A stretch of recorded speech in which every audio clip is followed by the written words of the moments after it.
Kita akan masuk di kesehatan. Ya, di kesehatan saya akan bahas yang permintaannya Pak Wesley karena itu banyak orang yang pasien COVID meninggal itu ternyata dimernya tinggi. Baik, kita mulai belajar ya.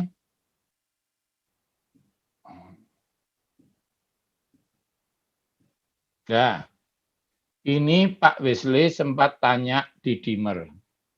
Beliau akhirnya sudah mengerti, tapi minta saya menjelaskan ke teman-teman senior perambatuan tentang didimer.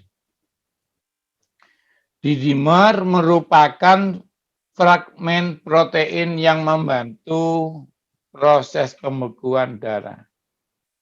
Ini dulu Anda belajar didimer adalah membantu proses pembekuan darah.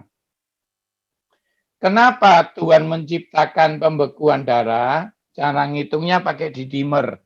Sekarang ada pertanyaan lucu. Kenapa sih Tuhan itu menciptakan pembekuan darah? Ayo, kenapa? Kalau Anda kena silet, kena pisau, keluar darahnya toh.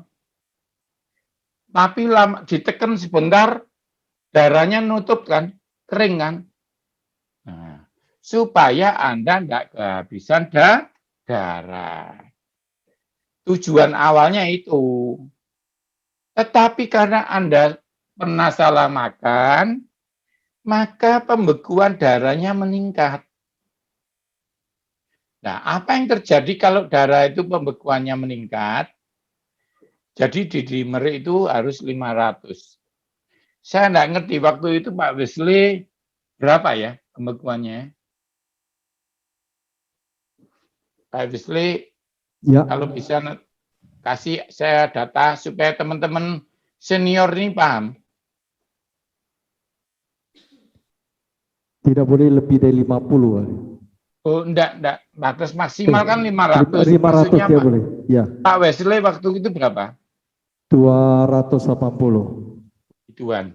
Jadi itu ada pejabat yang lama itu sampai 6.000 kalau nggak salah. Ya betul itu. Jadi itu bisa bikin macam-macam sakitnya. Nah, ayo kita belajar yuk. Ya, pembekuan darah yang berlebihan gara-gara apa gitu. Saya boleh guyon lagi ya. Dosa pertama kali itu kan bukan selingkuh. Dosa pertama kan bukan nggak memberi perpuluhan. Saya sering guyon sama anak sekolah minggu. Dosa pertama itu apa? Saya jawab, salah makan. Ya, jadi sama berguru ya, jangan tersinggung. Jadi salah makan itu bahaya, saudara. Ya, dari awal memang setan nggak bisa nyuruh Anda selingkuh, Anda kan pendeta setia. Nggak bisa nyuruh Anda pelit, Anda kan walaupun nggak punya suka memberi. Disuruh jangan berdoa, nggak mau, suka berdoa pendeta kok ya. Tapi sorry ya, godaan itu efektif sama Adam apa? Ngajari salah makan. Nah, yang tersinggung katakan amin. Saya berguru loh ya. Jadi kadang-kadang memang kita bisa salah makan. Karena apa? Kita pikir nggak salah. Tapi ternyata kita lihat nanti ya. Bahwa kesalahan-kesalahan, ingat, ada yang tanya, Pak, kalau makanan sudah didoakan bagaimana? Nah, ini penting. Karena Kolose 3 ayat 25 mengatakan, Tuhan tidak memandang orang.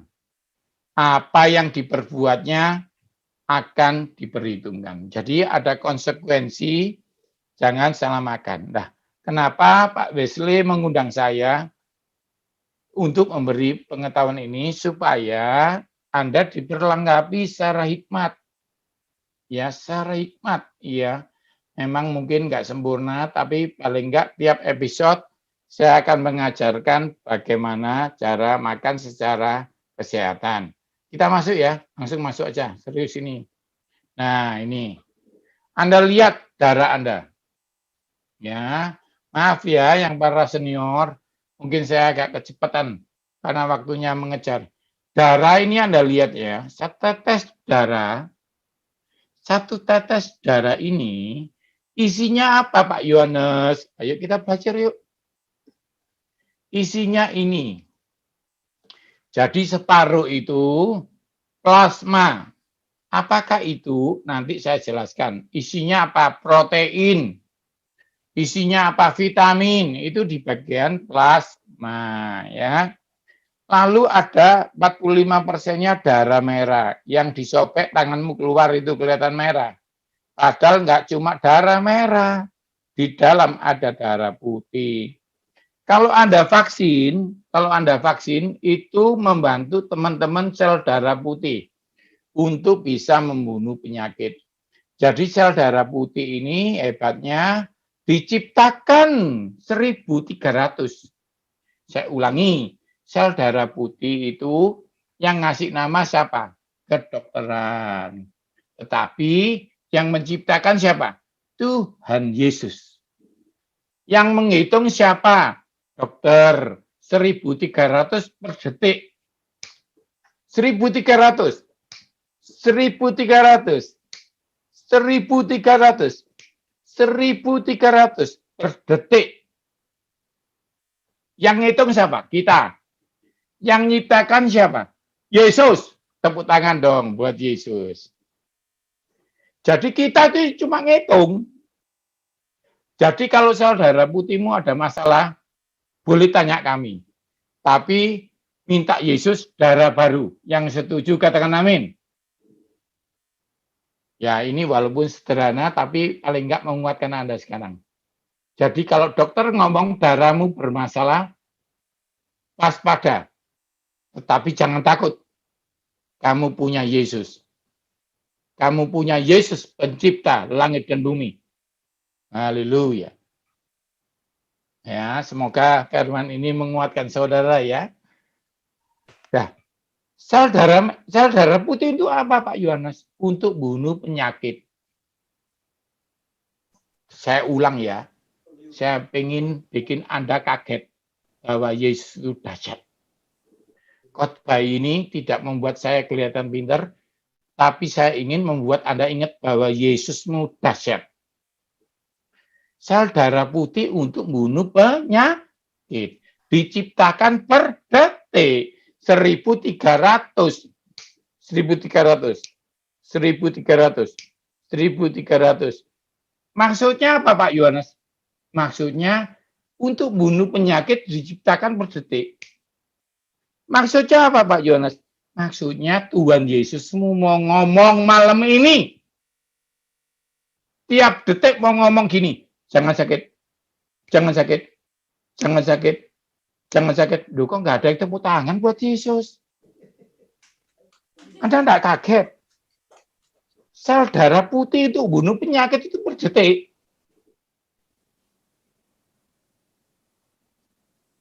Saya tahu sih Anda lebih senang dengar ada yang menciptakan uang tiap detik, gitu ya. Saya guyon ya, saya guyon. Tapi intinya, maksud saya malam ini Anda harusnya, wow, Yesus, nggak ngomong doang. Yesus itu nggak ngomong doang. Bilang mau menyembuhkan aku itu bohong. Tetapi kami kedokteran, kami orang kesehatan, saya ahli gizi menyatakan, Yesus Anda tidak bohong. Dia terdetik menciptakan sel darah putih untuk menyembuhkan saudara. Tepuk tangan lagi buat Yesus. Saya tidak mau khotbah kesehatan buat Anda pintar. Tujuannya tetap membuat Anda semakin yes dalam Yesus. Yang kedua, ayo, khotbahnya ringan-ringan saja ya, tapi paling enggak membuat kita berdecak. Yesus itu dahsyat. Enggak salah aku ikut Yesus gitu. Sekarang kita ngomong. Darah merahnya ini diciptakan 3.000 per detik. Kalau enggak percaya ya, ada enggak yang pernah donor darah? Dalam 3 hari, 2 hari, darahmu sudah pulih. Kenapa? Bayam itu untuk ganti darah. Siapa yang bisa mengambil bayam, dimasukkan baskom, 3 hari lagi jadi darah? Ayo, saya ini orang pinter, hafal, bayam isinya Fe, ferry, jadi zat besi. Nggak boleh disimpan 6 jam, nanti jadi laktat, saya hafal. Tapi saya tidak ikut menciptakan bayam. Yang aneh, bayam jadi darah itu siapa? Pekerjaan siapa itu? Itu pekerjaan Tuhanmu. Tuhan Yesusmu. Biar ya, saya nggak bosan-bosan. Di depan ini saya harus ngomong ini dulu. Karena nanti di slide terakhir kita ngomong mengerikan. Ngomong penyakit. Supaya kita tidak takut. Di awal saya tegaskan dulu Yesus dahsyat. Jadi maksudnya apa? Nanti kita kan akan ngomong soal jantung, soal darah. Jangan kaget. Jantung itu setiap 1 menit bergerak 70 kali. Bunyinya bukan duk duk duk duk, lup dup, lup dup, lup dup 70 kali. Kalau dikejar anjing, lup dup, lup dup, lup dup, lup dup, sampai 200 kali. Kalau mau nyoba silakan ya, dikejar anjing itu bisa sampai dup dup dup dup. Saya tanya, yang menghitung siapa? Saya. Yang menghitung orang kesehatan. Yang membunyikan siapa? Jantungmu nggak pakai baterai, men. Katakan sebelahmu, jantungmu nggak pakai baterai. Yesus, saudara. Saya minta sekali lagi tepuk tangan buat Yesus Anda. Yang lebih aneh lagi, bayi, tahu nggak bayi? Sebelum jadi orang, yang pertama kali diciptakan apa? Nah, nggak ada jantungnya. Bayi pertama kali Anda baca di Google, dibaca dimanapun. Masih kecil itu, nggak ada jantungnya. Pertama diciptakan itu macam-macam, tulang belakang dulu. Jantung itu belum ada, tapi bayi itu hidup. Maksudnya apa Pak Yones? Mau saya bikin terkejut Anda, siap-siap ya.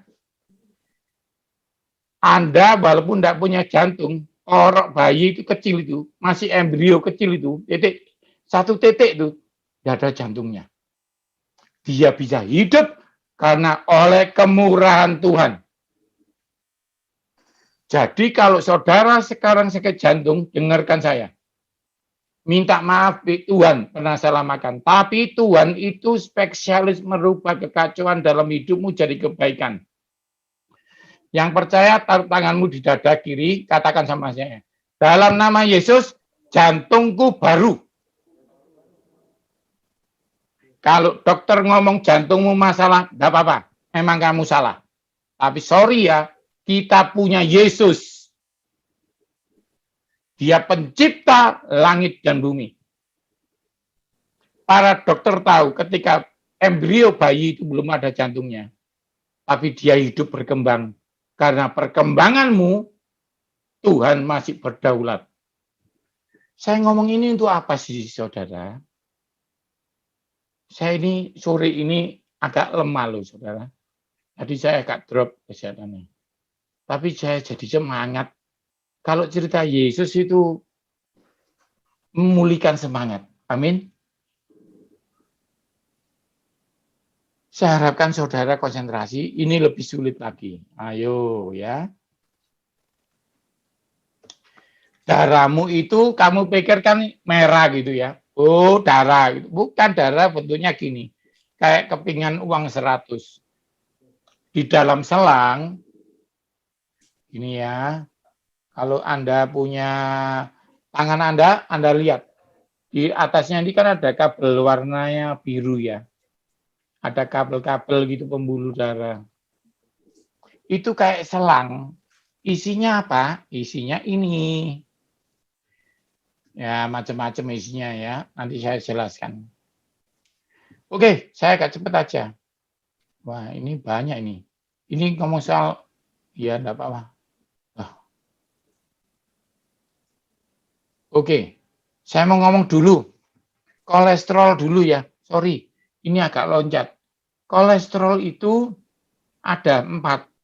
Yang baik yang satu HDL, yang lainnya jahat. Pokoknya Anda kalau lab darah, pokoknya namanya total kolesterol itu tidak boleh lebih dari 200. Yang kedua, kolesterol baik HDL.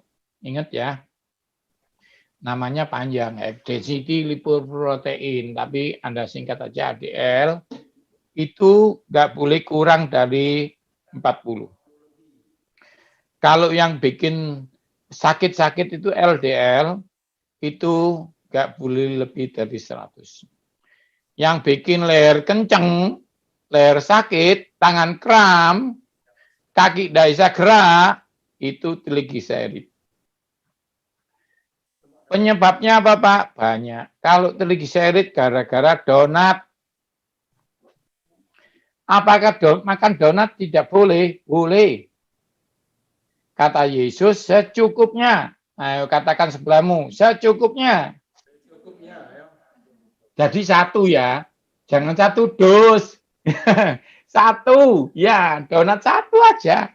Besok lagi gitu ya. Jadi yang berbau margarin, kalau ibu-ibu beli terang bulan, tahu ya terang bulan ya. Masa enggak tahu terang bulan? Ya, terang bulan itu kalau beli satu kotak kan isinya berapa? 20 kotak gitu ya.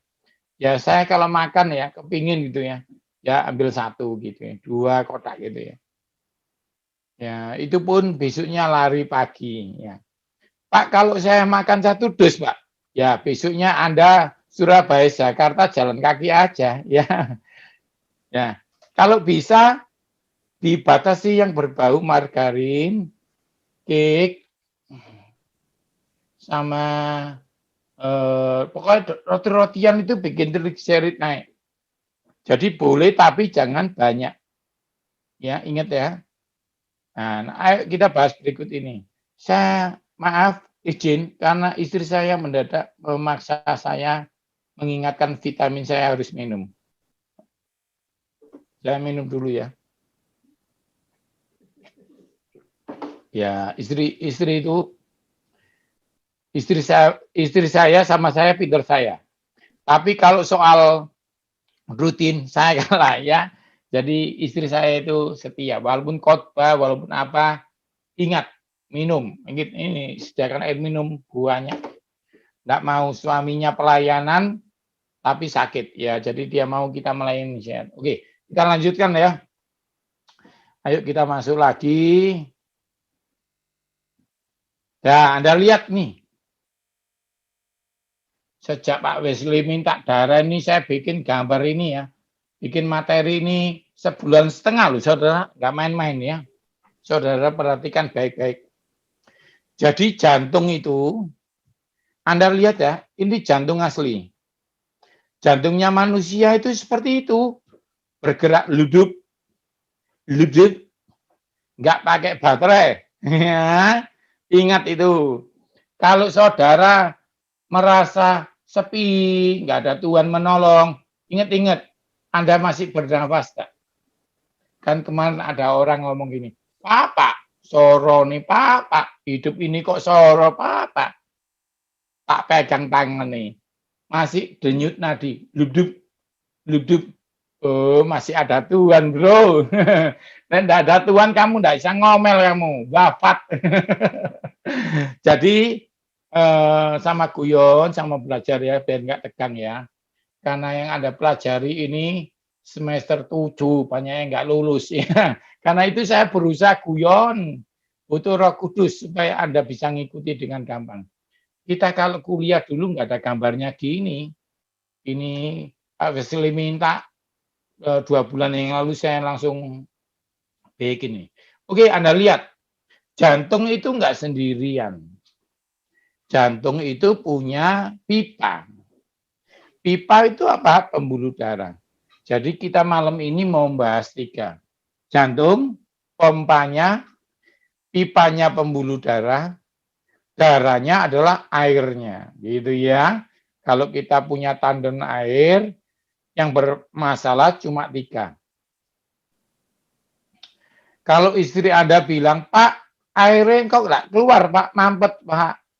Yang pertama diperiksa apa? Pompanya. Itu kalau dalam kesehatan jantungnya, gitu ya. Loh, jantungnya sehat kok kram. Ternyata pembuluh darahnya tersumbat, gitu. Pipanya bocor, gitu ya, istilahnya gitu ya. Yang ketiga apa? Pompanya bagus, jantungnya bagus. Berarti pompanya bagus, pipanya bagus, kok nggak ada airnya. Kendalanya apa? PDAMI mati, airnya nggak ada gitu ya.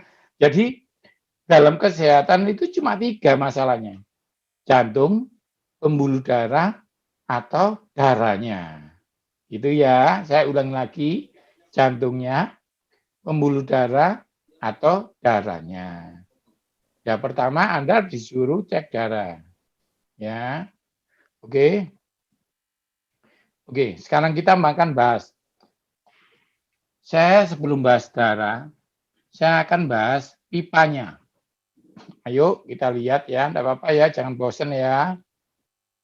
Ya ini, dalam tubuh manusia ada 2 pipa, ada 2 pembuluh darah.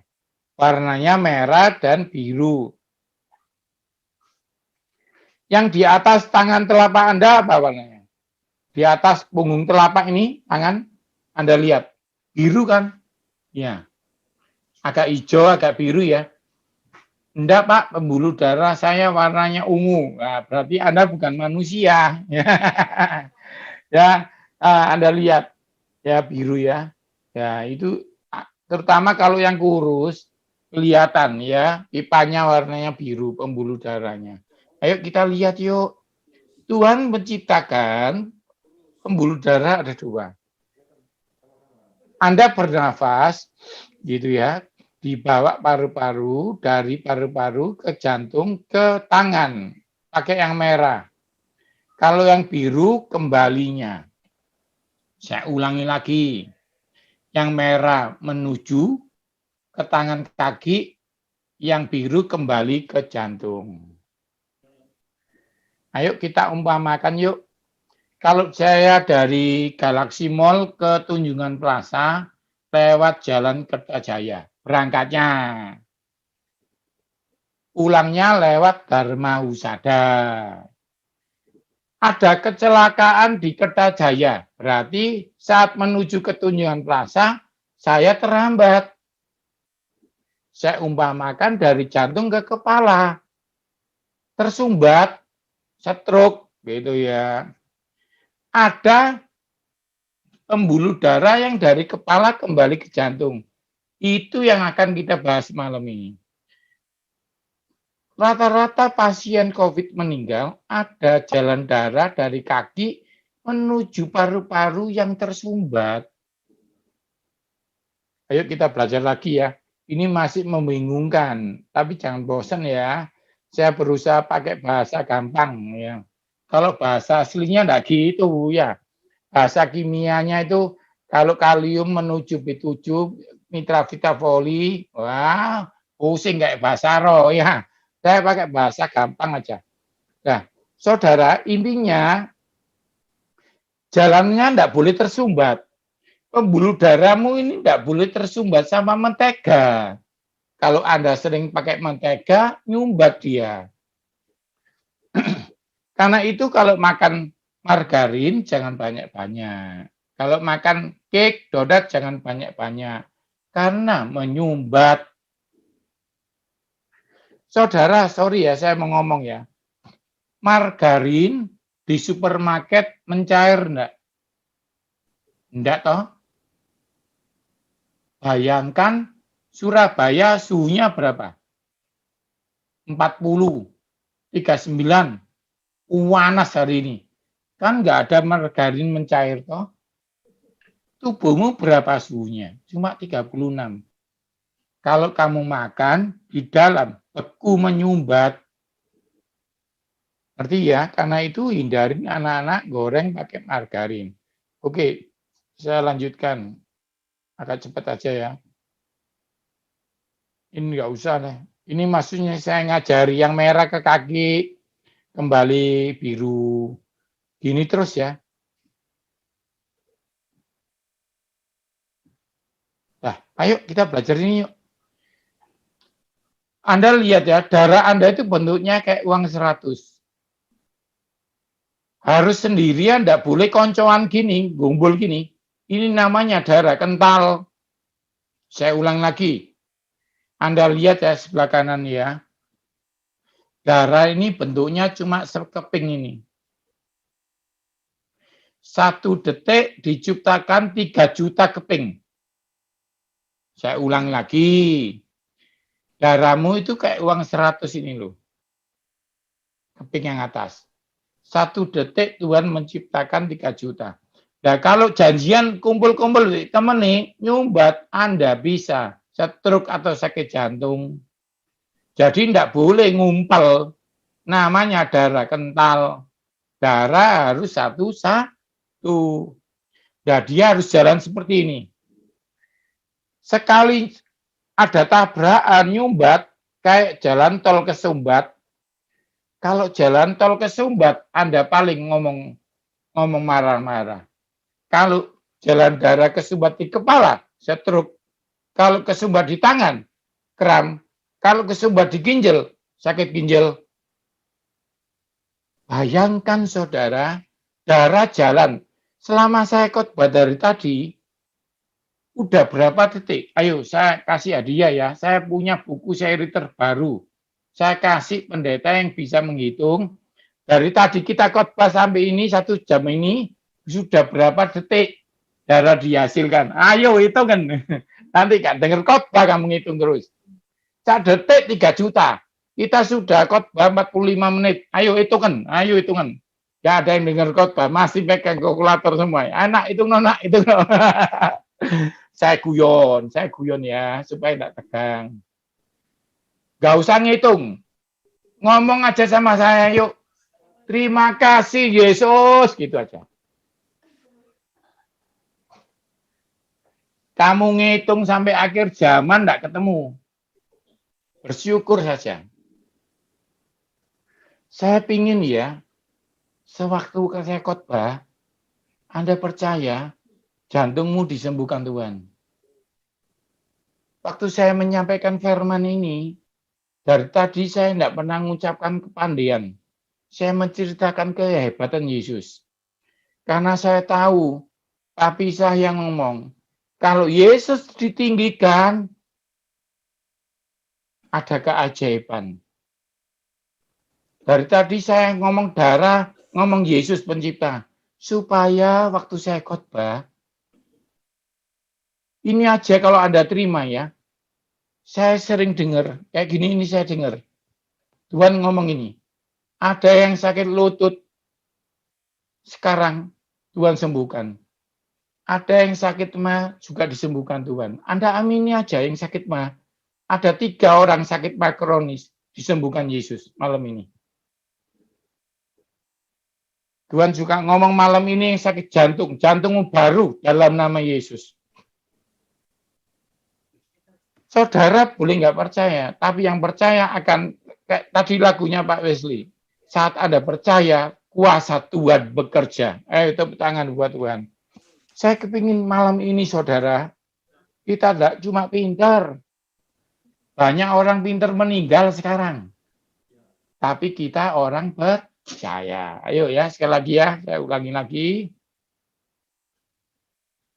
Kalau bisa jangan kumpul-kumpul darahnya. Ya.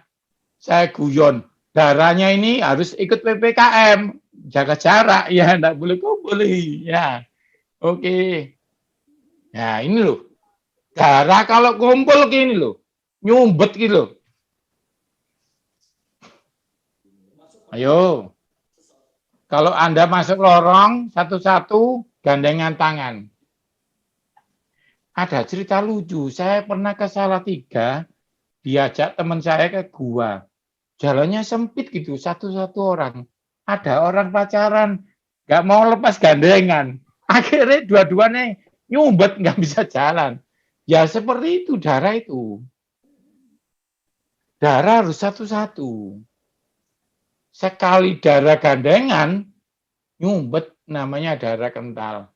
Ya itu yang dimaksud Pak Wesley. Cara ngelihatnya pakai apa? Dimer. Ngerti ya? Kalau ngecek darah, jangan lupa dimer, gitu ya. Oke, ingat ya, kalau nyumbat, apa yang terjadi? Nah, ini, ngumpul ini. Ini kalau menurut saya harus dilaporkan ini. Nggak boleh kumpul-kumpul PPKM, darah harus sendirian ya. Ya, ayo kita lanjut. Nah, kalau sudah full, sudah penuh, wah, sudah meninggal ya. Ini sudah buburnya, kolesterolnya ini. Itu kuning-kuning kolesterol ya. Anda jangan salah loh, kuning-kuning ini kolesterol. Nanti saya takutnya Anda salah ini. Pak itu kanebo ya? Bukan ya, bukan kanebo ini. Bukan spon ini. Ini kolesterol ya. Oke. Ayo Anda lihat yuk, saya umpamakan selang. Kalau nggak tersumbat selang itu jalannya lancar nggak? Lancar. Anda lihat gambarnya kuning-kuning. Kalau ada kuning-kuningnya kecil, nyemprot. Kalau ditekan setengah gini, semprotannya gimana? Kalau ini kan, kalau ini apa? Kayak nyemprot sepeda motor, ditekan setengah. Nah, saudara, lihat saya ya. Kalau Anda nyuci sepeda motor, kan selangnya itu ditekan setengah. Supaya, gitu. Nah, kalau pembuluh darahmu yang tersumbat setengah, kecepatan darahnya juga tinggi. Nah, kalau kecepatan darahnya tinggi disebut darah tinggi. Bagaimana kalau kesumbat penuh? Stroke atau sakit jantung. Ngerti ya, saudara?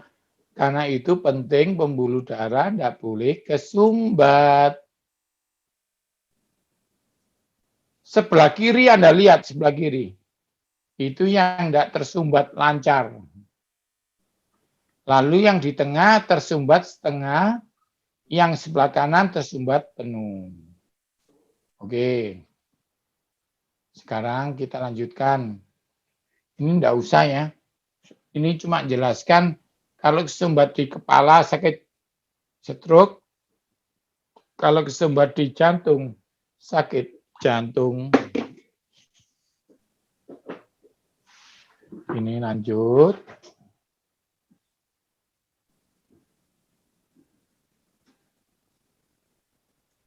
Ini loh yang terjadi di COVID.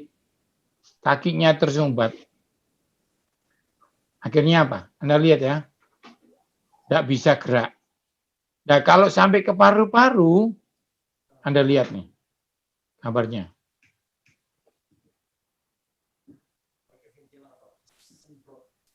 Tuh, darah nggak bisa ke paru-paru, akhirnya kolaps.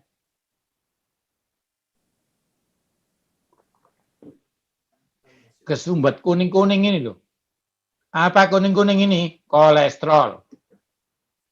Pak Yohanes, dari tadi Pak Yohanes itu nakut-nakuti kita. Enggak, ya habis ini tak ajari makanan yang membuka sumbatan.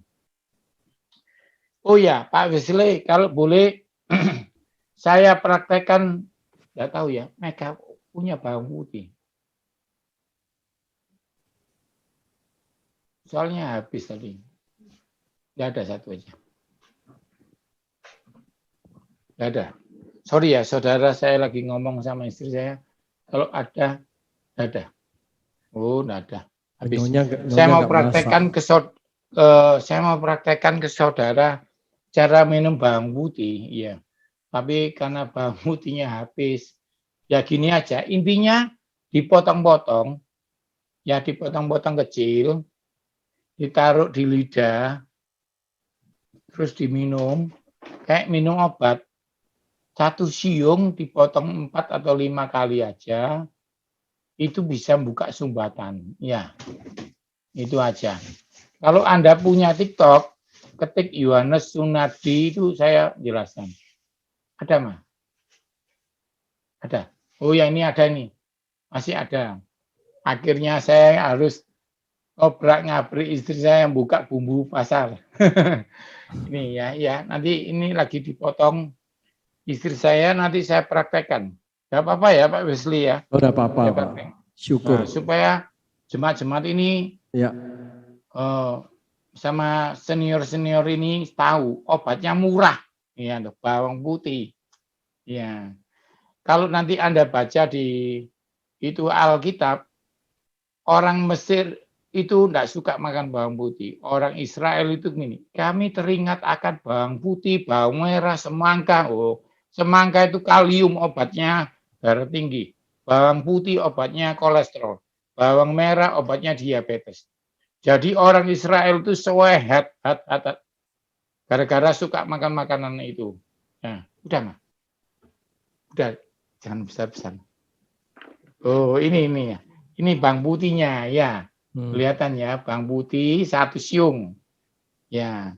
Satu siung loh ya, jangan satu gombyok nanti kecekik lehernya ya. Nah, ini. Ini dipotong-potong kecil gini.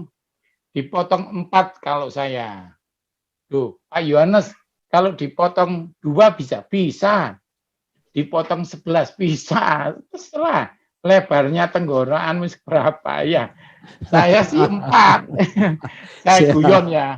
Pak Wesley guyon biar gak tegang nih ya sahabat-sahabat ya. Nah, oke. Kalau kuliah kita tertawa di leper sama dosennya. Nah, ini bawang putih saya taruh aja di mulut. Minum. Sehat. Rahasianya satu, banyak yang niru ndak bisa. Kenapa? Karena dia percaya kata-kata Pak Yu. Harusnya dia percaya gini. Katanya Pak Yu, Tuhan Yesus yang menciptakan bawang putih, Tuhan Yesus yang sama memasukkan alisin. Apakah alisin? Anti kolesterol. Yesus yang sama menciptakan jantungmu. Maka dalam nama Yesus, jantungmu baru. Kalau begitu baru sembuh. Tepuk tangan buat Yesus. Ya, gitu ya. Akuilah Tuhan dalam segala jalanmu. Kadang-kadang teman-teman itu minum bawang putih ingat wajah saya. Akhirnya sakit. Ya, harus ingat Yesus. Ya, itu penting itu. Saya tidak mau itu banyak orang salah. Percaya Yesus kalau kata-kata sehat ingat Yohanes. Tidak boleh ya. Harus ingat Yesus ya. Oke. Nah, ini tolong teman-teman dihindari. Ya. Kalau kepingin bayangkan aja. Ya. Ya ini enak tapi bahaya ini. Ini tolong ya. Ini soto. Jangan. Ya, soto daging kalau mau makan setahun sekali pas ulang tahun. Nah, itu ya. Itu pun jangan makan jeroannya. Makan apa, Pak? Dagingnya saja. Itu pun berbahaya, tapi nggak apa-apa lah. Sekali-sekali ya. Tolong jangan sering-sering. Pak, kalau didoakan, Pak, Tuhan Yesus yang memisahkan daratan dan lautan akan memisahkan jeroan dan tidak bisa, tetap sakit, tidak boleh ya. Tidak boleh. Ini dagingnya saja. Telurnya boleh. Dagingnya saja. Kuahnya jangan banyak-banyak. Karena asam uratnya tinggi. Pak, saya nggak tambah daging, Pak. Saya tambah kuah, Pak. Asam urat. Pak, saya dagingnya enggak suka, Pak. Saya suka mangkoknya. Mati. Jangan makan mangkok, saudara ya. Ini kalau yang kuning-kuning ini spon ini. Jangan dimakan ya. Spon ini ya. Spon kok dimakan? Kan ibu nih ya. Dagingnya saja ya. Itu pun, sorry ya, para senior yang umurnya sudah 50 tahun, sudah setahun sekali aja, jangan. Sayang sama cucunya, dipakai Yesus ya. Oke, ini butter boleh, tapi jangan banyak-banyak ya. Pokoknya katanya Yesus secukupnya. Ini boleh donat, satu, jangan satu dus. Roti tar sepotong, ya. Keripik ini boleh, saya tidak larang. Jangan banyak-banyak. Saya tadi ya, kan saya habis ulang tahun kemarin 11 Juni. Itu saya diberkati orang banyak roti tar deh. Roti tar itu ada 4, 5. Tak bagi no. Ya, tak bagi no. Kalau tidak tak bagi no, ya saya nggak sehat. Saya bagikan tuh. Struknya, jantungnya tak bagi no. Siapa yang mau? Siapa yang mau? Jadi saya bagikan. Kalau saya makan sendiri, saya dikasih stick one gift ya, stick mahal itu dikasih banyak. Tadi sore saya sebelum pelayanan ini makan sama istri saya, sama anak saya. Paruhan, setengah-setengah. Wis mah kamu aja yang banyak mah. Wis belajar, belajar secukupnya saudara. Percaya saya, percaya saya. Belajar, itu pun masih setan goda saya. Saya nggak sehat, diganggu terus. Tapi saya percaya, pokoknya kita sudah benar, urusan yang lainnya Tuhan. Gitu ya. Oke, sekarang kita akan bahas lagi terakhir. Ini, kalau makan, kalau bisa begini ya, tempe boleh, tahu boleh, ikan boleh, udang. Ini hanya contoh. Jangan ditiru, ini hanya gambar.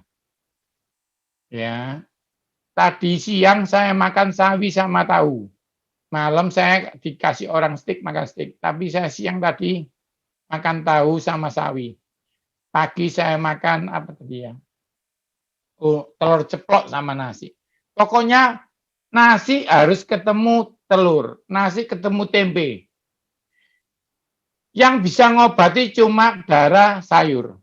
Ini kunci terakhir, materi yang saya bagikan. Sayur itu hijau ini bahan bakunya darah.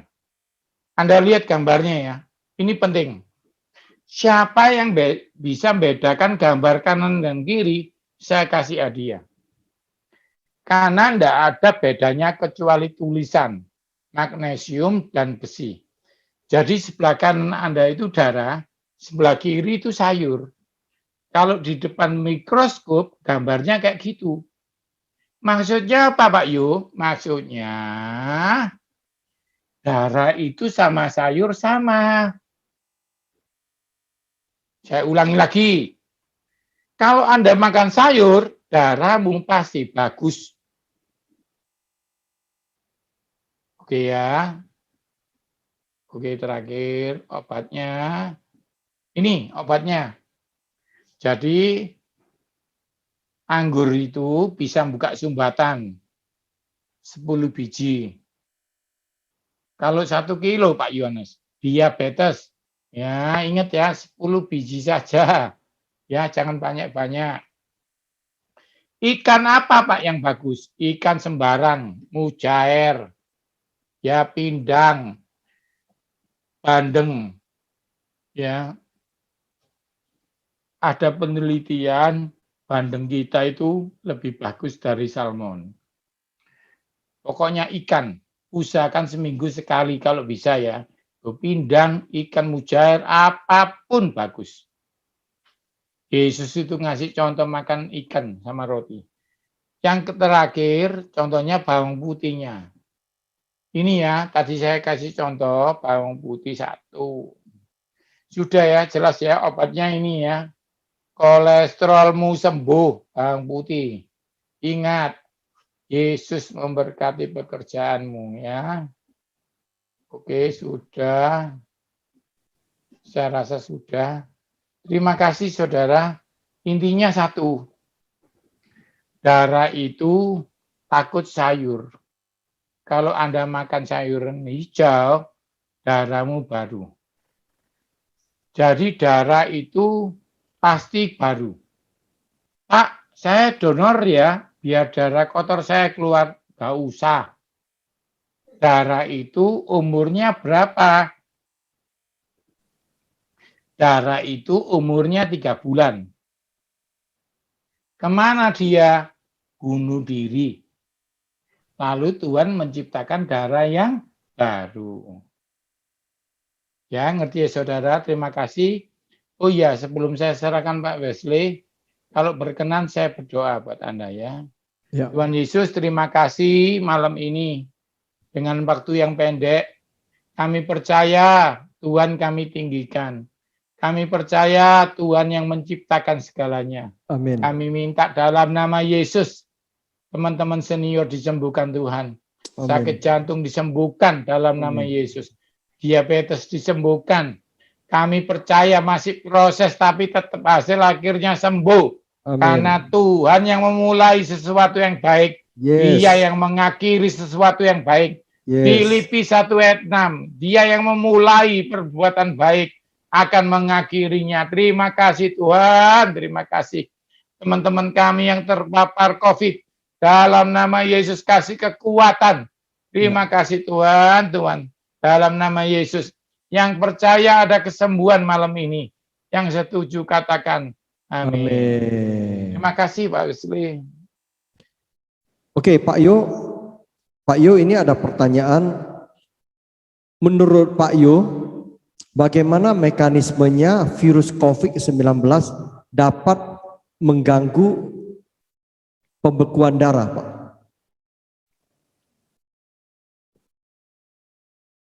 Jadi pembekuan darah itu kan sudah terjadi pada dasarnya. Virus ini melemahkan sistem. Jadi sebenarnya bukan hanya pembekuan darah. Apapun sakitnya diperparah. Cuma kalau lambung diperparah kan tidak meninggal. Kalau sakit apa diperparah matanya tidak apa-apa. Tapi kalau pembekuan ujung-ujungnya menghentikan nafas. Apalagi terjadi penghentian di paru-paru. Ya, di vena. Nah, intinya dia ya vena trombolis itu. Ya. Tapi intinya COVID ini bukan membunuh orang. Tidak bisa COVID ini membunuh. Tapi dia membuat penyakit parah. Jadi infeksinya tambah parah. Jadi dia hanya masuk. Karena itu kemarin saya sama Pak Jarod bikin Zoom banyak yang debat. Saya bilang, virus kan tidak butuh antibiotik. Memang. Tapi virus ini menyebabkan peradangan. Ya. Ya peradanganmu butuh antibiotik. Gitu loh saudara. Ya. Jadi maaf ya, racunnya dari virus ini menyebabkan kelemahan. Nah, mekanismenya yang jelas adalah termasuk penggumpalan darahnya itu tidak cepat cair. Karena itu kalau sudah tahu D-dimernya tinggi, Pak Wesley atau teman-teman, dia harus diminumi obat anti kental darah supaya membantu gitu. Gampang diatasi asal tahu. Tapi pasien tidak pernah periksa D-dimer. Karena itu kan Pak Wesley kemarin titip tolong dijelaskan D-dimer. Ya. Banyak pasien sudah negatif pulang, ternyata apa? COVID-nya tidak ada. Tapi pengentalan darahnya membunuh. Gitu loh ya. Jadi jangan salah ngerti. Ini kita belajar nggak cuma COVID. Yang nggak punya COVID pun bisa kental. Gitu. Nah, alat untuk mengerti kekentalan darah itu darah kan di dalam tubuh.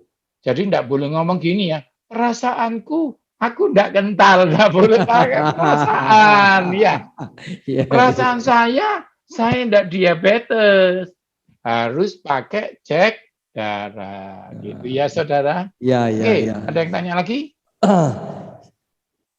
Saya ingat begini Pak Yu. Tahun lalu bulan Agustus September saya lagi sendiri terus berdoa. Buat teman-teman yang kena COVID, Tuhan terus menaruh sebuah namanya darah. Baru waktu itu tahun lalu itu banyak orang pasien COVID belum tentu waktu itu tahun awalnya belum dicek D-dimer, tapi banyak orang udah gelimpangan mati. Saya ingat seorang teman D-dimernya 5.000 Pak Yo. Wih. Ketika dia diambil darah, pergi dari laboratorium belum jauh, labnya telepon dia lagi, Pak tolong balik Pak, darah Bapak gak bisa kami pakai. Akhirnya disuntikan itu waktu ambil itu dikasih pengencer darah dulu di dalam tabung, baru disedot. Nah ini teman kita yang sudah sembuh dari COVID, udah keluar rumah sakit, tapi itu masih sesak. Nah ini saya kira pentingnya D-dimer yang diketahui. Saya ingat Pak Dahlan Iskan, ya semuanya baik Pak Yo, semua baik. Dia testimoni bersaksi, untung saya dicek D-dimer. Waduh, D-dimer saya ribuan nih, adanya. Kalau saya telat, habis saya. Tubuh Ya. OTG, ya orang tanpa gejala, tapi D-dimer itu, itu. Saya kira hari ini kita sangat diberkati ya. Jadi maksudnya teman kita tadi, virus itu kalau menyerang darah itu sampai kental. Apakah ada pembawaan karena orang itu trigliserida tinggi, kolesterol itu memperburuk ya gitu ya Pak Yu ya? Ya, karena itu materi ini agak panjang karena saya menjelaskan trigliserid, kolesterol. Ya. Karena itu memicu kekentalan. Nah, kalau kita sudah pintar makan, maka virus itu tidak bisa mengentalkan darah.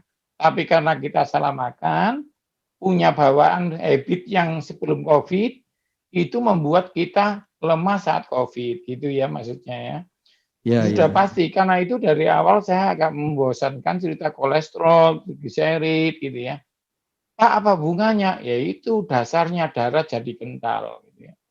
Oke, ini pertanyaan, apakah proses imun melawan virus COVID menjadi faktor penyebab terganggunya faktor pembekuan darah dengan ditunjuknya hasil parameter laboratorium D-dimer yang tinggi? Tadi udah jawab ya. Jika iya, mengapa pada beberapa pasien COVID dan penyintas COVID tidak didapatkan hasil laboratorium D-dimer yang tinggi?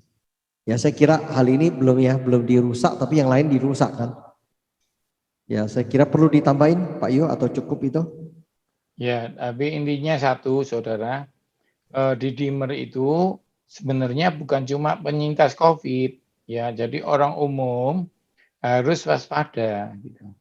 Karena ini nggak pernah disosialisasikan, jadi orang tes kalau bisa sekecil mungkin, seirit mungkin. Kalau bisa di atas 50, itu harus tahun sekali tes D-dimer. Oh. Nggak usah nunggu COVID, ya. Karena kalau COVID bisa berbahaya fatal. Yang nggak COVID pun, yang banyak-banyak meninggal, D-dimernya juga tinggi gitu ya. Jadi D-dimer ini maksudnya bukan hanya COVID, tapi semua harus punya datanya. Tapi kalau COVID yang banyak meninggal, D-dimernya tinggi semua. Jadi akhirnya meninggalnya bukan karena COVID gitu ya, karena kental darah, nyumbat gitu ya. Biasanya ini istilah D-dimer ini terakhir ini agak populer ya Pak Yu ya. Dulu-dulunya itu yang dipakai itu sebenarnya dokter yang buat pasien yang jantung ya dok ya. Biasanya pasien jantung itu dikasih yang punya penyakit jantung maksud saya dikasih namanya pengencer darah ya Pak Yu ya. Nah jadi ini sebenarnya D-dimer itu sangat esensi kalau kita mengajarkan dengan baik ya. Jadi darah tadi yang kayak lempeng-lempeng itu jadi ngumpal, jadi bersatu itu ya. Oke Pak Yu, ini ada yang bertanya tentang bawang putih. Satu, bawang putih itu kalau bagaimana laki dengan biasa. Bawang putih laki lanang dengan biasa ada bedanya nggak khasiatnya? Kedua, bawang putih itu mentah atau kalau udah masak sayur khasiatnya bagaimana? Jadi gini ya. Bawang putih itu yang kita pakai untuk pengobatan darah kental yang mentah. Mentah, oke. Kalau mateng dibuat makan soto sama sop aja. Ya, jadi dia kalau mateng aromanya bagus. Apakah ada vitaminnya? Ada. Tapi kita ngejar alisin. Tadi kan saya ngomong, Tuhan yang menciptakan alisin gitu ya. Alisin.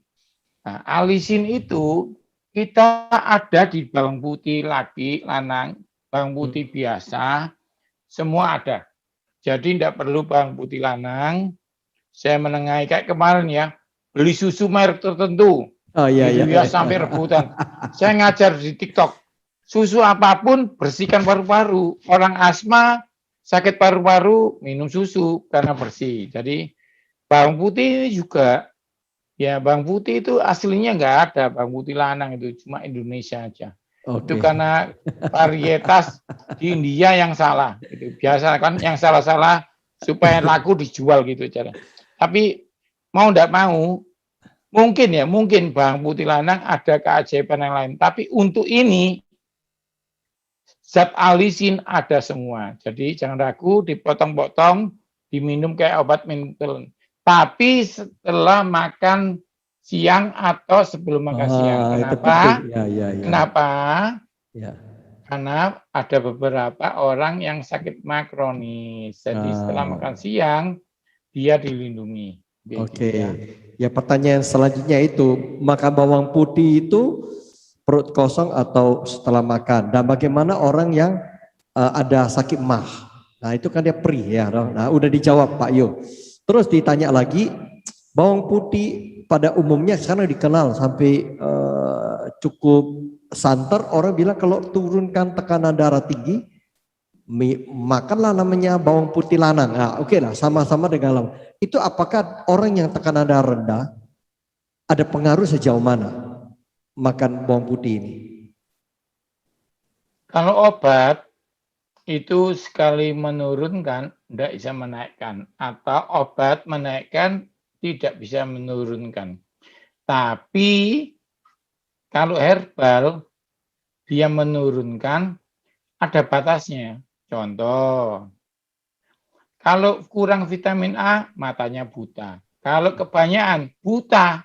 Tapi kalau wortel, dia menyehatkan, tidak menambah, tidak mengurangi sampai titik paling sehat. Bawang putih ya gitu. Kan takutnya Pak Wesley, minum Ya. ini kerendahan nanti ya. Ya, Enggak ya. khawatir turun. Khusus herbal dari Tuhan, itu kayak ada sensornya. Ada balancingnya. Iya gitu. Oke, satu lagi Pak Yo. Cuma gini ya, kalau lagi sakit keras, darah tinggi, jantung keras, itu setiap hari. Kalau untuk jaga hanya jaga ya, seminggu sekali 2 kali, gitu aja. Pak Yo, kalau ada sebuah teori menyampaikan makan sayur, Walter, maupun yang lain-lain lebih baik di jus mentah daripada setelah dimasak. Menurut Pak Yo, kira-kira bagaimana? Ada yang di jus mentah, itu diminum jusnya itu. Ada pertanyaan yang lebih sulit, itu dikunyah atau di jus atau di blender atau di juicer gitu. Iya. Itu lebih sulit. Dulu pertamanya ada pasien kurang zat besi. Dia harus makan 5 apel untuk bisa memenuhinya. Terus pasien itu tidak mau makan. Kita tanyai, Om, kenapa apelnya tidak dimakan? Soalnya tidak punya gigi. Akhirnya, sejak itulah kita teknologi pangan menciptakan blender. Itu tuh awalnya.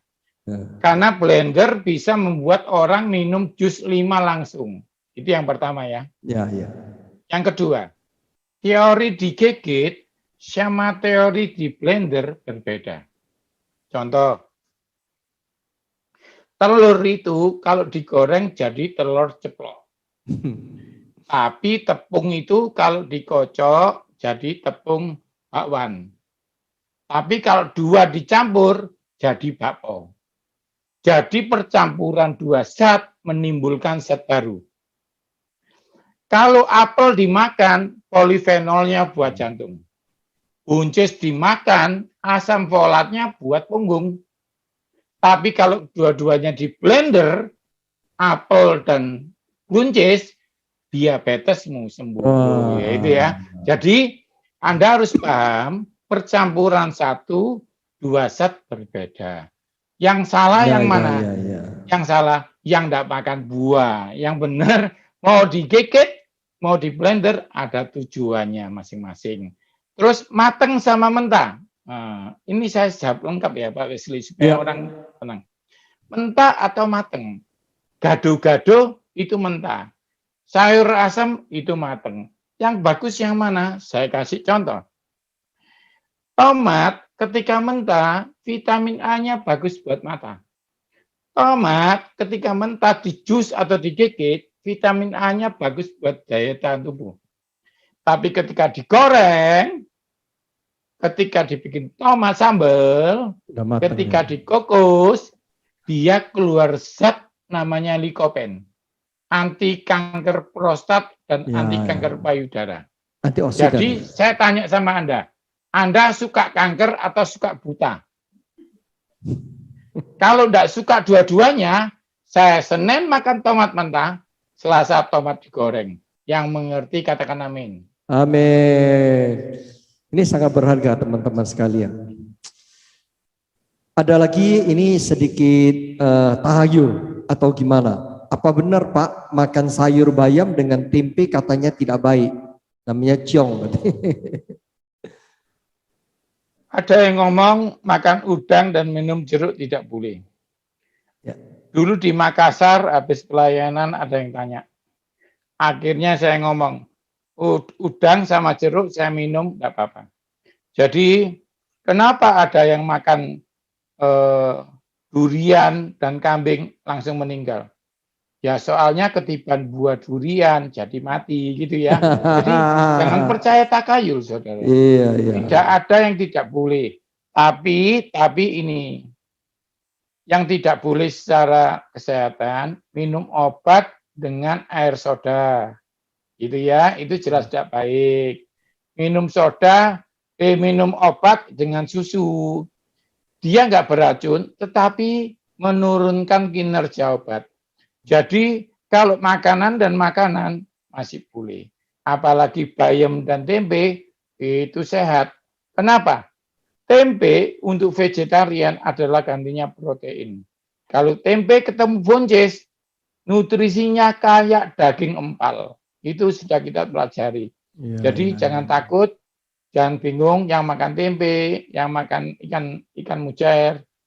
Ingat ya kata Paulus, kita tidak boleh menyalahkan orang makan, tetapi di situ ada hikmat yang dipelajari. Intinya tempe dan bayam sehat. Tapi bayam Pak Wesley tidak Ya. boleh lebih dari 7 jam. Ya, ya. Ya, karena apa? Zat besi di situ namanya feri berubah jadi fero, bentuk ketiga ya.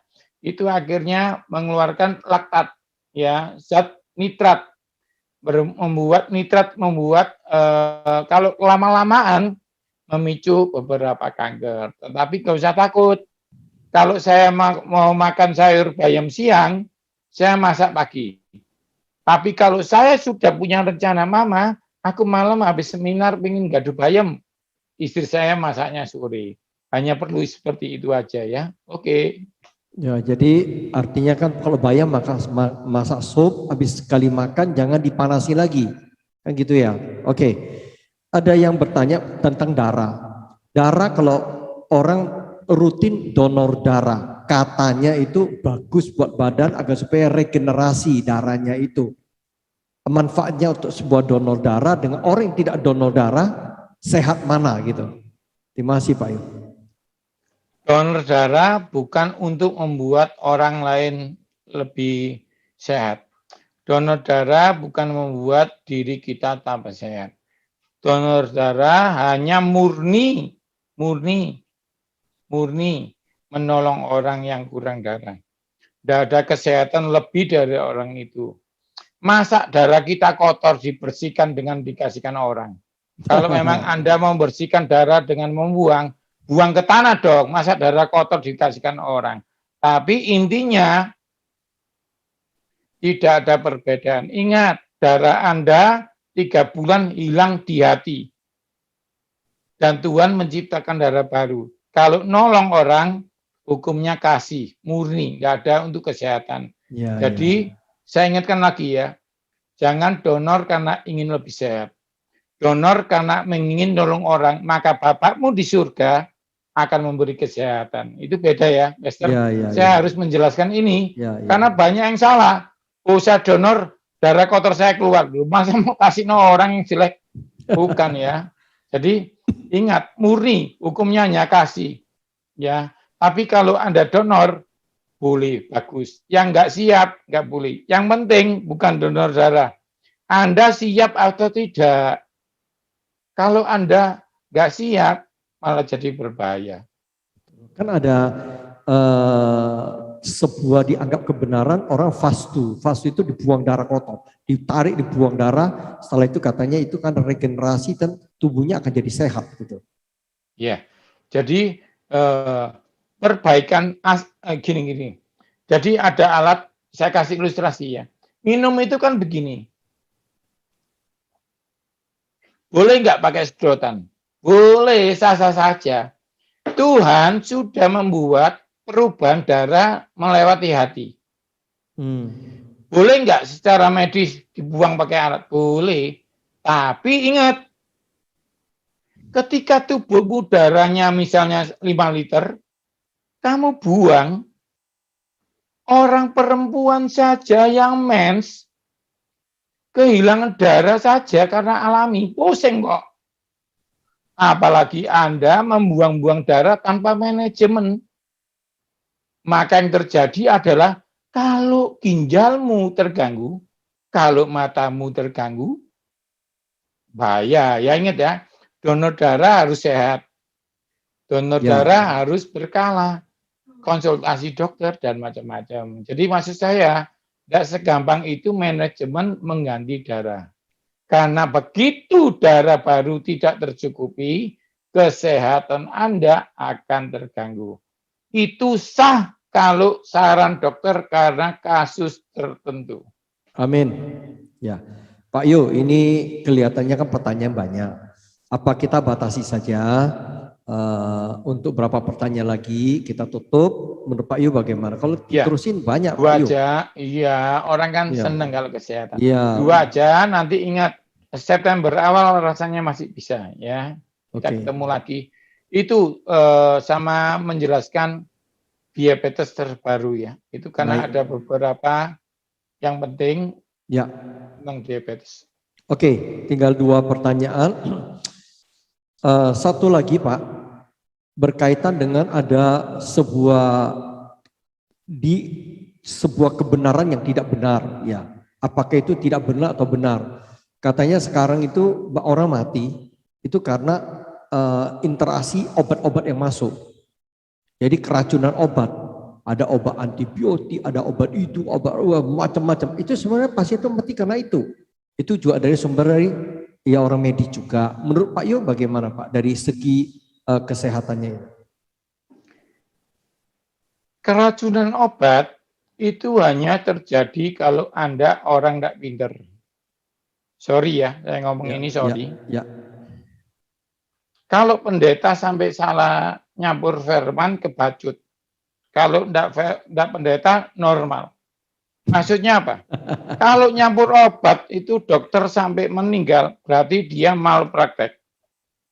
Karena itu yang terjadi salah campur hanya di rumah.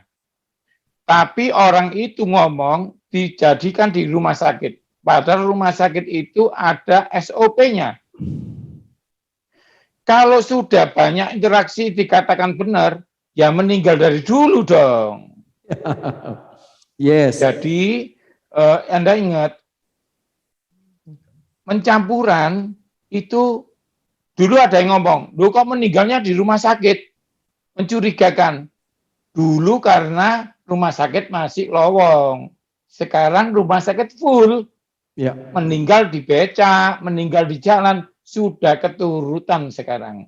Ingin meninggal di rumah, inilah saat yang terbaik karena rumah sakit full. Jadi sekarang peristiwa meninggal di rumah banyak. Ya itu salah satu kan. Kalau memang COVID ada, kenapa meninggal di rumah sakit? Karena rumah sakit belum full. Sekarang sudah full. Banyak yang meninggal di rumah. Jadi percampuran obat salah. Itu hanya terjadi di rumah. Misalnya obat flu dicampur obat sakit kepala, minumnya pakai soda. Nah itu pasti.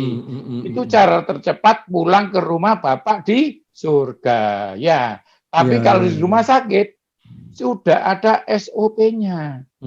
Minumnya sekarang, minumnya nanti, minumnya setengah dosis. Anda tahu, minum obat itu per gram berat badan. Misalnya satu obat isinya untuk 40 kilo. Kalau saya beratnya 80, harus minum 2. 40 kilo satu pil. Kalau bayi, maka dibagi puyer jadi 4. Ada ilmunya. Jadi di rumah sakit nggak mungkin salah obat. Kalau terjadi pun itu malpraktek. 1-2 orang, bukan kasus COVID, dari dulu sudah ada. Tapi kalau COVID, murni karena telat datang. Karena ingat COVID ada 3. Replikasi pertama, Anda pasti nggak mungkin. Apalagi vaksin ya. Ingat saudara, kalau saudara sudah punya kesempatan vaksin, ikut vaksin. Karena ada beberapa aliran yang tidak percaya vaksin. Sorry ya. Terakhir Pak Wesley ya, saya mau Ya, ngomong ya, ya, supaya ya, jadi berkat. ya, Daniel, tiba-tiba Roh Kudus ingatkan, Daniel masuk kandang singa, bukan tidak masuk. Doanya tidak membuat dia tidak masuk, tetap masuk. Tetapi tidak digigit singa. Doamu masuk pandemi tidak terhindar, tapi belum tentu tergigit COVID. Kalau, dengarkan saya ya, Daniel ngomong, aku tidak bersalah sama Tuhan dan tidak bersalah sama raja.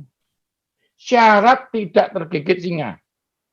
Saya punya judul khotbah, syarat tidak tergigit singa. Lucu judulnya. Ternyata banyak orang tidak salah sama raja, salah sama Tuhan. Tidak salah sama Tuhan, salah sama raja. Jadi ingat, percaya Tuhan yang membebaskan, bagian kita adalah memakai masker. Gitu maksud saya ya. ya, Prokes tetap, bukan untuk kena, bukan untuk terhindar, karena pasti tidak kena dalam nama Yesus. Kita pakai masker. Seperti ada ajarkan di jemaat, karena pasti rame, dibuka tokonya. Buka toko bukan supaya rame. Jadi pakai masker karena pasti nggak kena. Mengerjakan keselamatan yang dari Tuhan, gitu ya. Bukan takut, gitu ya. Saya harapkan saudara diberkati Tuhan. Itu aja Pak Wesley. Ya, terakhir ya Pak Yu ya. Tadi kan dua, terakhir. Ini kaitan dengan ini. Berbicara tentang kaitan dengan COVID ini. Ini rame bicara ivermectin. Ivermectin itu kan obat cacing, obat kudis, yang kuda. Di dalam jurnal internasional WHO hanya 1 tahun hanya boleh 1 tablet. Dikatakan maksimum itu ya 6 bulan sekali 1 tablet. Terus ada lagi kalau kita minum obat cacing Vermox, itu kan 1,5 tahun sekali. Ataupun Combantrin, itu setahun. Ini kan orang jejerin sekarang 2 biji, tiap hari 2 biji. Itu bisa makan dalam waktu singkat ya puluhan biji masuk ke dalam. Menurut Pak Yu itu malpraktik atau itu dari medis atau dari apa ya Pak Yu? Ini terakhir nih. Sorry teman-teman ya nggak bisa jawab semuanya. Ini kaitan dengan darah. Sementara catatan tentang itu enggak lengkap. Tapi saya akan menjawab supaya enggak bingung. Ya. Orang memilih kalau ada pilihan. Saya ulang lagi ya. Ya, betul. Kalau ada pilihan, Anda boleh pilih. Contoh, pertama awal sakit jantung enggak boleh divaksin. Tetapi kemungkinan divaksin, Anda terbebas dari kematian. Jadi Anda enggak bisa milih. Ini bukan zaman yang Anda bisa milih. Tapi tetap zaman yang bisa percaya Yesus. Amin.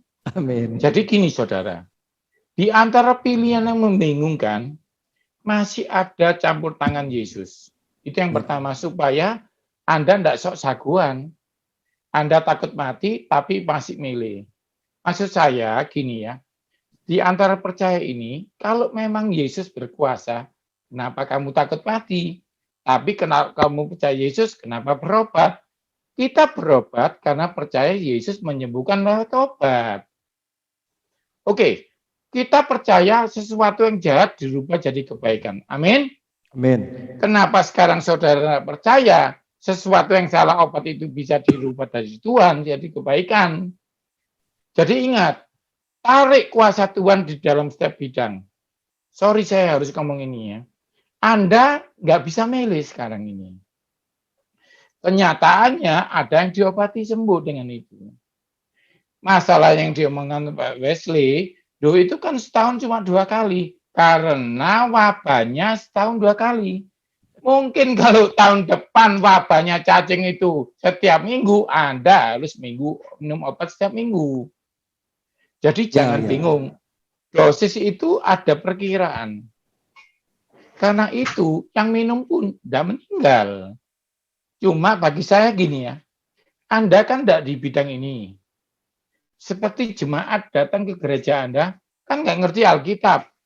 Nggak kebanyakan doa Pak ini, nggak kebanyakan baca tak? Enggak kok. Ada sesuatu batas-batas tertentu.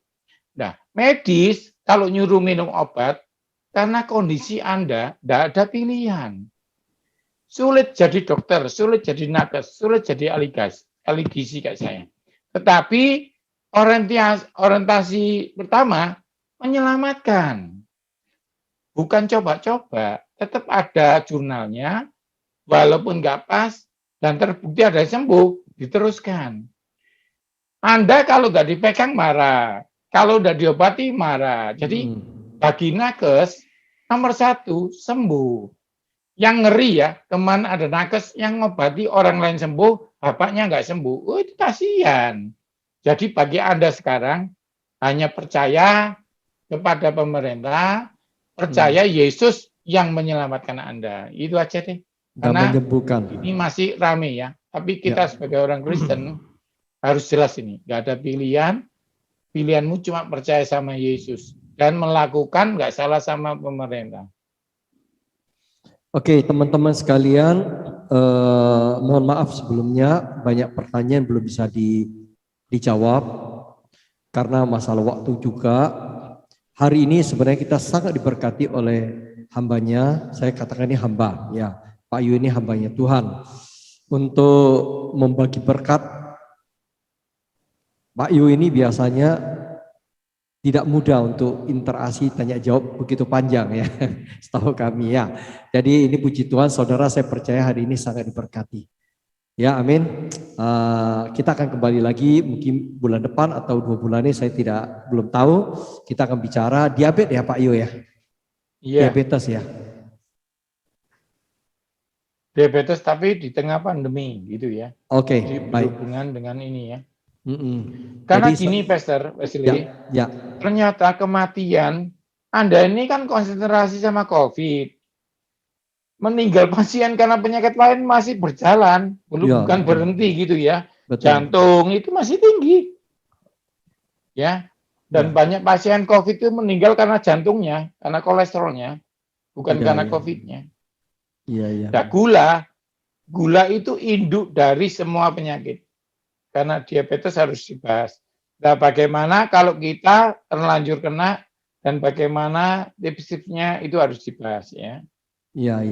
Baik, saya kira sekian dulu. Sekali lagi kami ucapkan terima kasih banyak ke Pak Yu telah berkenan ada di tengah-tengah mengajar kita. Ya, kita 100 orang lebih malam ini sangat diberkati. Saya percaya tentang rekaman YouTube-nya juga sangat akan memberkati banyak orang. Ya, oke, mengakhiri ini kalau kami dapatkan perkenanan Pak Yu, sekali lagi blessing kita dalam doa Pak untuk tutup ya. Mari saudara siapkan hati kita masing-masing. Tuhan Yesus, kami kembali datang kepadamu. Yes. Kami bersatu hati untuk percaya kepadamu. Karena kami ini bukan sekumpulan orang yang mengerti, tetapi orang yang percaya. Amin. Kami tahu waktu kami percaya, kuasa Tuhan sedang bekerja, melepaskan belenggu-belenggu penyakit kami. Karena itu hamba sebagai hamba Tuhan, menyebutkan satu nama di atas segala nama. Di dalam nama Yesus, yang diabetes dipulihkan Tuhan. Amin. Yang sakit jantung dipulihkan Tuhan. Amin. Yang sakit cuci darah ginjal sembuh. Amin. Semua COVID pun yang dalam isoman, dikasih Tuhan kekuatan untuk pulih. Amin. Yang belum kena, Tuhan tolong karunia. Untuk kemurahan kami tidak kena. Amin. Tuhan, apapun penyakit kami hanya percaya kebaikan-Mu, mengampuni segala dosa dan menyembuhkan segala penyakit. Dalam nama Yesus, turunlah berkat kesembuhan dari Bapa, Putra, dan Roh Kudus. Semua biarlah orang berkata, yang ini tidak pernah kudengar, yang ini tidak pernah kulihat. Mereka punya Yesus, Yesus dan Yesus saja. Terima kasih Tuhan, terima kasih. Percaya Tuhan, berkati perkumpulan ini. Biarlah perkumpulan ini menyenangkan hati Tuhan. Ya, Tuhan. Biarlah hanya Yesus yang ditinggikan. Kami berdoa buat semua hamba Tuhan yang di sini. Diberkatilah anak-anakmu, diberkatilah cucumu, diberkatilah pekerjaanmu. Terima kasih Tuhan, kembalilah ke rumah tanggamu. Sekali lagi Tuhan memberikan wajahnya, dan memberikan engkau pengharapan. Amin. Dalam nama Yesus yang percaya diberkati Tuhan. Katakan amin. Amin.